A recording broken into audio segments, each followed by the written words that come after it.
Hindi na maikakaila ang bigat na pasa ng mga Pilipino dahil sa walang tigil na pagtaas ng presyo ng langis, bunsod ng tensyon sa gitnang silangan. Dahil dito, nananawagan ng mabilis na aksyon ng ilang senador upang mapigilan ang negatibong epekto nito sa ating ekonomiya. Ayon kay Senator Bam Aquino, nasa crisis level na ang bansa, kaya nararapat lamang na ideklara ang state of national emergency. Layo nitong bigyan ng sapat na kontrol ang pamahalaan sa presyo ng mga pangunahing bilihin at krudo.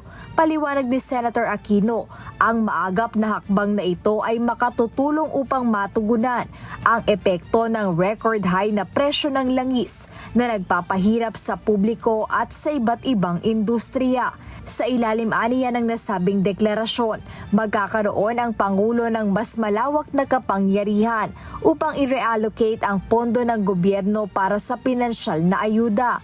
Maaari ring madagdagan ang budget para sa repatriation ng mga overseas Filipino worker na nasa mga apektadong lugar at higit sa lahat ay magpatupad ng mahigpit na price control. Gayunman, nagbabala ang senador na kailangang maging mapagmatsyag ang publiko upang matiyak na ang tulong ay makakarating sa mga dapat makinabang at maiwasan ang anumang uri ng pang-aabuso o korupsyon.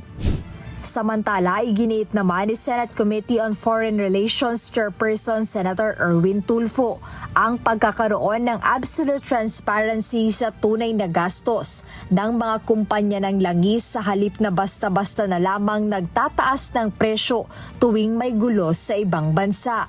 Bilang co-author ng Senate Bill No. 641, isinusulong ng senador na obligahin ang Department of Energy o DOE na hingin ang actual cost component o ang detalyadong gastusin ng mga oil company sa bawat litro ng petrolyo.